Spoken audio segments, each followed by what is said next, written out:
Good morning, children. Let us continue yesterday's class that was noun case. तो noun case तो आपने पढ़ लिए थे, लेकिन प्रोनाउन भी केस में होता है. Subject pronoun and object pronoun means pronoun object भी हो सकता है और सब्जेक्ट भी हो सकता है.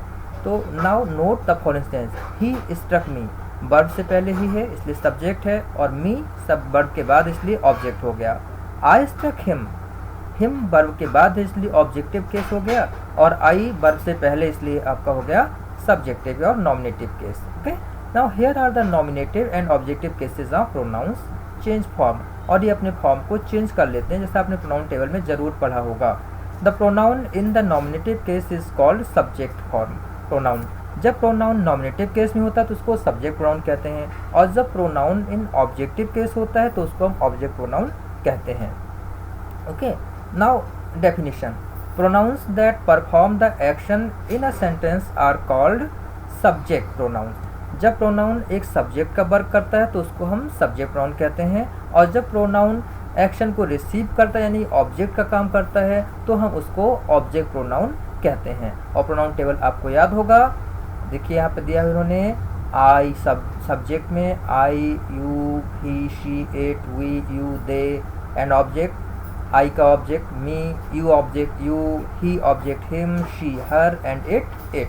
B object us, you object you, and they object is them.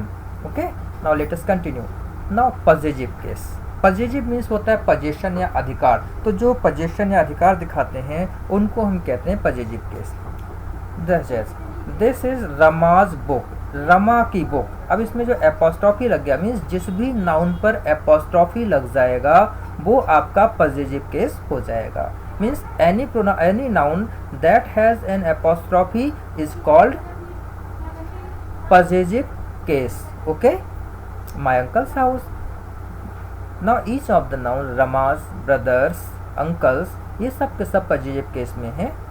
तो a noun in the possessive case answers the question whose, किसका, किसकी है, किसका सामान है, तो ये आपका पजेसिव केस कहा जाएगा. Now whose book is this, रमाज.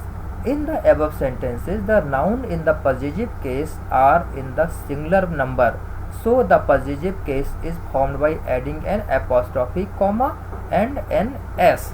जब नाउन सिंगुलर होता है, सिंगुलर नंबर में होता है, तो हम उसके एंड में एक ऊपर से कोटेशन वाला सिंगल कॉमा और उसके बाद एस लगाकर उसका पजेसिव बना लेते हैं.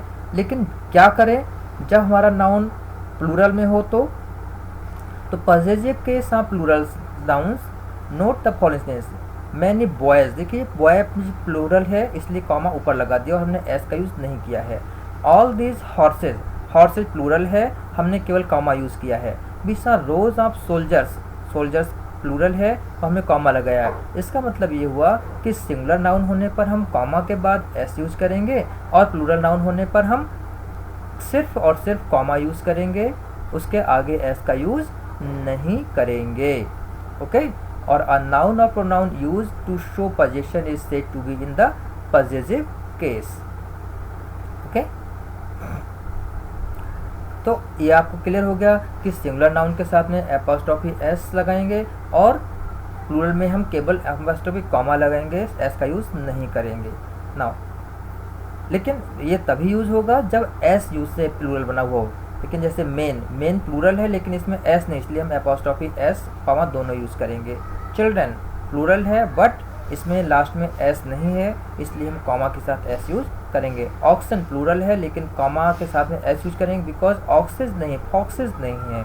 ओके, तो ध्यान रखना है कि अगर प्लूरल हमारा एस में एंड होगा तो हम उसमें कॉमा यूज़ करेंगे केवल, और अगर प्लूरल एस में यूज एंड नहीं हो रहा है तो हम उसमें कॉमा और एस दोनों का यूज़ करेंगे.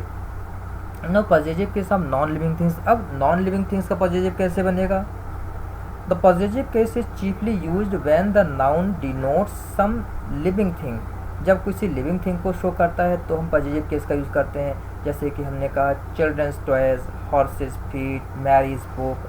But when the noun denotes anything without life, लेकिन जब नाउन कोई नॉन लिविंग थिंग होता है, possession is generally expressed by the preposition of, तो हम उससे पहले ऑफ यूज़ करते हैं, followed by the noun in the objective case. और नाउन ऑब्जेक्टिव केस में यूज़ किया जाएगा। जैसे the leg of the table, table की लेग, अब टेबल तो नॉन लिविंग है इसलिए टेबल्स लेग नहीं कह सकते हैं। The cover of the book, हम इसको बुक्स कवर नहीं कहेंगे क्योंकि नॉन लिविंग थिंग्स के साथ में एपोस्ट्रोफी एस का यूज़ नहीं होता है। Okay, but the positive case is use with nouns denoting time, लेकिन जो नाउन टाइम, स्पेस या वेट शो करते हैं उनका पॉजिटिव जो है आपका ऐसे बनेंगे, जैसे a day's march, a week's holiday, a metre's length, a kilo's weight. Okay, now you have two exercises. Exercise number 3, underline the nouns in the positive case. आपको इसमें अंडरलाइन करना है नाउन को पॉजिटिव के साइड से। तो boys जिसमें apostrophe S लगा है वो आपका हो जाएगा positive. The boys, children, ladies, words, girls. Okay, exercise number 4, complete the phrases using the preposition of. इसमें आपको सभी में ऑफ यूज कर लेना है, lights, of country, of mattress, the effectiveness of delivery, the Metropolitan Museum of New York. Okay, now what you have to do, you have to do these exercises in your book and please send me the photographs, and when we call for correction you will send your books for correction. Okay, thank you, have a nice day and enjoy your chapter very well.